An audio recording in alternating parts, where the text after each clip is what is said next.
মাঝে, মাঝে এমন রেসিপি বানিয়ে দিলে বাচ্চারা অনেক মজা করে খায়। তাই আমি আজকে এমন একটা মজার রেসিপি বানিয়েছিলাম যা খেয়ে বাচ্চারা অনেক মজা পেয়েছিল।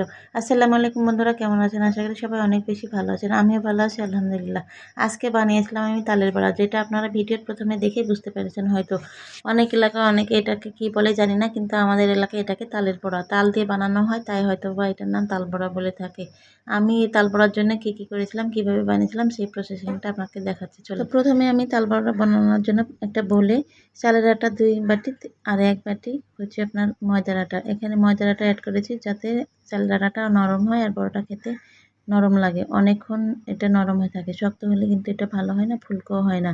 তারপরে এখানে অ্যাড করব 1 বাটি তালের রসগুলো। এগুলো দিয়ে সব দিয়ে ভালোভাবে নেড়ে নেব। নাড়া হয়ে গেলে এটাতে চিনি অ্যাড করব।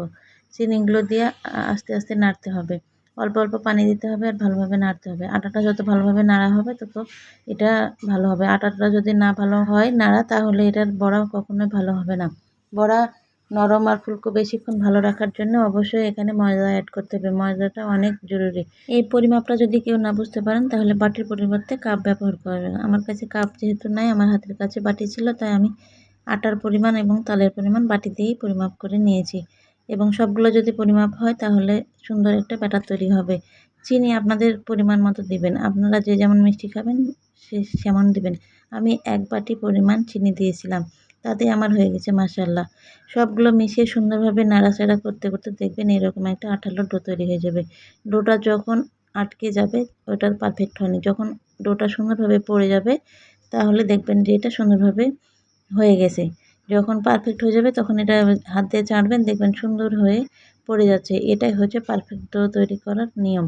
এটা যখন হয়ে গেছে তখন আমার ক্যামেরাম্যান একটু দেখুন, চেখে দেখছে মিষ্টি হয়েছে কিনা। তার খুব লোভ লাগছিল, তাই সেজন্য একটু দেখলো। আমি তারপরে একটা লোহার কড়াইয়ে তেল গরম করে তাতে দিয়ে দিব হাত দিয়ে এরকম সাইজ করে বড়া। আপনারা হাতের পরিবর্তে যে চামচ দিয়েও দিতে পারেন, কিন্তু হাত দিয়ে দিলে এইভাবে একটা শেপ চলে আসে।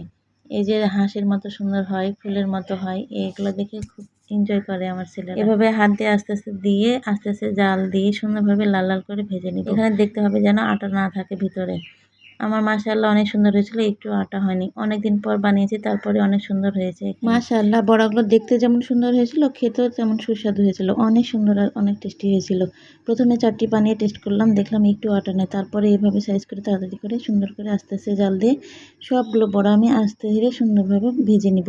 মাশাআল্লাহ অনেক সুন্দর হয়েছিল বড়াগুলো। আপনাদের যদি লোভ লেগে থাকে তাহলে আপনাদের দেরি না করে আপনাদের ফ্রিজে যদি থাকে তাহলে এক্ষুনি বের করে এই নিয়ম ফলো করে আপনারা বানিয়ে নিতে পারেন। আমার মতো এত সুন্দর সুন্দর তাল বড়াগুলো খেতে অনেক মজা পাবেন অবশ্যই। তাই দেরি না করে আপনারাও দেখুন আপনাদের ফ্রিজে তাল আছে কিনা আর বানিয়ে ফেলুন আমার মতো এত সুন্দর সুন্দর তাল বড়া। তো বন্ধুরা, আমার তো অনেক সাইজের হয়েছে বড়াগুলো, কোনোটা পাখির মতো, কোনোটা হাঁসের মতো, কোনোটা বগের মতো।